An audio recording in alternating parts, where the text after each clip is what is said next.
Welcome to Mechanic. Today here in Mechanic we have a Chrysler 300. It's a 2015. We got the 3.6 liter motor in it, and we're going to show you where and how you add your antifreeze to this vehicle or the engine coolant. So this is located on the left-hand side of the vehicle, being your driver's side, right here in about the middle of the engine bay, from the front to the back. Right, so we have our radiator or our reservoir, our fuel reservoir. Right here, we have our markings on this side of where they're low and high. And if you can't see through this too well, sometimes if you put a light to it, you'll be able to see. So we need to remove this cap to be able to add our coolant.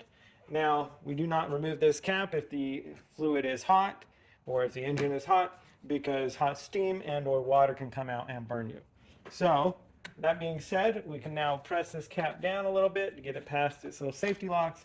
Pop the cap, set it aside, and be able to add the coolant.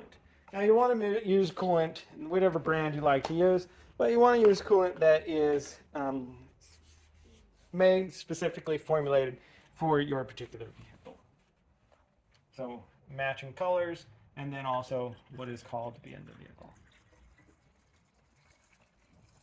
And we do also make sure that we're doing a 50-50 mix. We don't want just straight coolant, and we definitely don't want just straight water.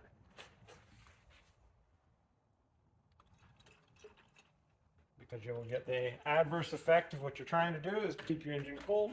If it's straight coolant and we're straight water, it doesn't do what it's designed to do. So we've added our coolant up to the fill line there, and now just be able to put the cap on, tighten that up, make sure it's good and snug, so that we don't lose our engine coolant.